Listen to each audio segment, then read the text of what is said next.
With the popularity of series and movies like Money Heist, Ocean's 13, or that epic bank robbery scene in the Dark Knight movie, it is obvious that despite it being a crime, people have always been drawn to the allures and dangers of great heists.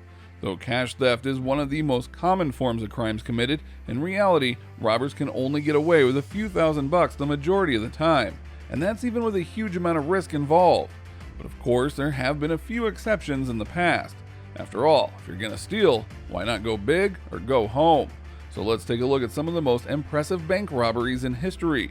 Like, subscribe, and ring that notification bell. And if you're a student of criminology, go ahead and share this video with your teams. Number 10. The Raid of the British Bank of Middle East. At the time, the British Bank of the Middle East was worth about $2 billion of today's currency. In 1976, when Lebanon was in the middle of a civil war and its capital Beirut was thrown into chaos, a group of opportunistic individuals affiliated with the Palestinian Liberation Organization, PLO, were busy staging a bank heist. Using high explosives, the group had blasted through the walls of the abandoned bank through the church next door. With a hired team of skilled locksmiths, the group was able to crack the vault and carried off precious items, gold, jewels, and cash, worth an estimated 20 to 50 million US dollars, or more or less 150 million US dollars if we were to value it today. Number 9. The Brinks-Mat Bullion Heist. The National described this robbery as the world's biggest peacetime robbery ever.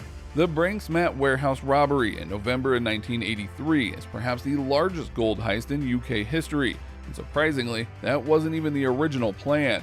Yet despite the criminals' lack of preparation and finesse, officials have not caught the majority of the perpetrators involved, nor recovered the greater portion of the stolen goods.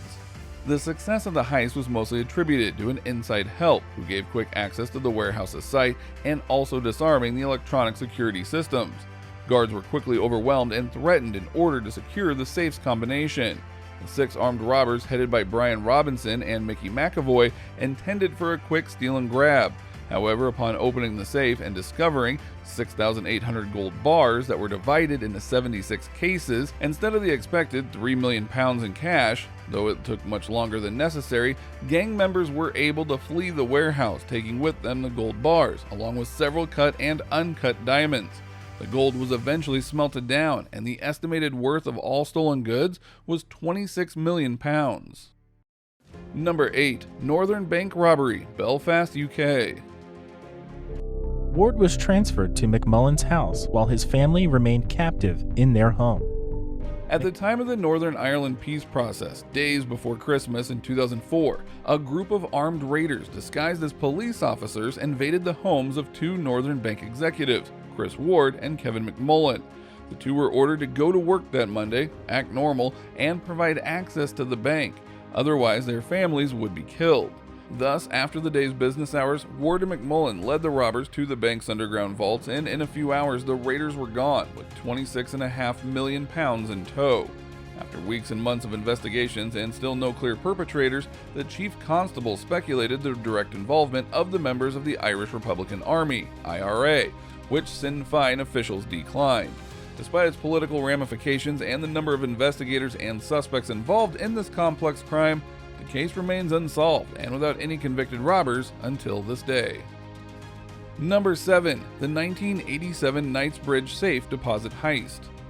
Detectives said they'd never know the exact amount because some depositors wouldn't have wanted the Inland Revenue to know what was in their boxes. Sometimes the most successful heists don't need to be too complicated. Valerio Visay, an Italian criminal mastermind who is also responsible for 50 different armed robberies in his lifetime, had entered the bank under the guise of opening a safety deposit box. At the right moment, Visay and his armed accomplice had subdued the guards and the manager and was able to open the vault long enough to walk away with at least 62 million pounds worth of cash, jewelry, and other precious articles. The total amount is valued today at approximately 97 million US dollars. Visay had successfully fled to South America, but fortunately he didn't get to roam free that long, as he was eventually apprehended by the British authorities when he momentarily went back to visit England. Number 6. The Banco Central Burglary in Fortaleza. They tear apart the ATM lobby of a bank. One of the largest cash thefts and certainly the most creative and arduous in this list is the 2005 heist in Fortaleza, Brazil, and it's a memorable one.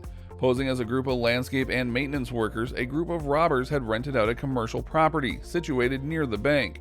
For 3 months, the group had dug a 256-foot air-conditioned tunnel positioned underneath the bank.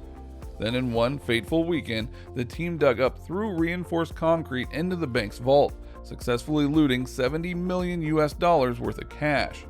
Majority of the cash was never recovered, and only a few of the suspects were eventually apprehended. Number 5. The 2006 Kent Securitas Depot Heist. The incredible story of the £50 million Securitas robbery. The person's responsible for this crime. As Britain's biggest cash robbery to date, this heist definitely deserves a spot in the top 5 of the list. The Securitas Depot isn't technically a bank, rather it's a facility that holds cash deposited to the Bank of England, for protection. The robbery was headed by one of Britain's most promising MMA fighters, Lee Murray. Several weeks before the job, an inside man had recorded the building's layout. The depot's manager and family were abducted and threatened at gunpoint, so Murray and his gang could gain access. Suited in police uniforms and masks, the gang loaded the banknotes into the back of the truck while the hostages were left locked inside cash cages. In less than 2 hours, the group was out and had successfully stolen a total of £53,116,760 British pounds, which is about $92 million US dollars. Lee Murray was arrested in Morocco and sentenced to 10 years in prison, which after a failed escape attempt was then extended to 25 years. Number 4. San Miguel Valley Bank Telluride. Relatively, this isn't an enormous bank steal, but it's definitely one for the history books since it was Butch Cassidy's very first bank heist. For those who don't know, Butch Cassidy is the leader of the Wild Butch Gang, one of the most notorious robbery gangs of its era. They were famous for committing train and bank thefts in the 1800s and were the prime target of the Pinkerton Detective Agency, an independent police force. The San Miguel Valley Bank heist went down like any other classic theft in its time. Cassidy, along with his gang members, broke into the bank, aimed the gun at the teller, and stuffed approximately $20,000 in cash in sacks, and successfully fled the crime scene. This was going to be the beginning of a 20-year thieving career before he reportedly died in a shootout in Argentina. Today, the stolen money would equal about $500,000. Number 3. Dar es Salaam Bank Heist, Baghdad. It's not known if there's any larger organisation behind the robbers, but the government fear that if that amount of money got into the hands of anti-government.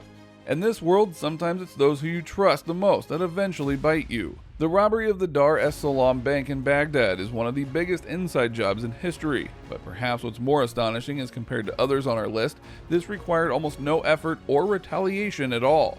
In 2007, the bank was casually robbed by the very guards that protected it, who took more than $280 million, all in cash.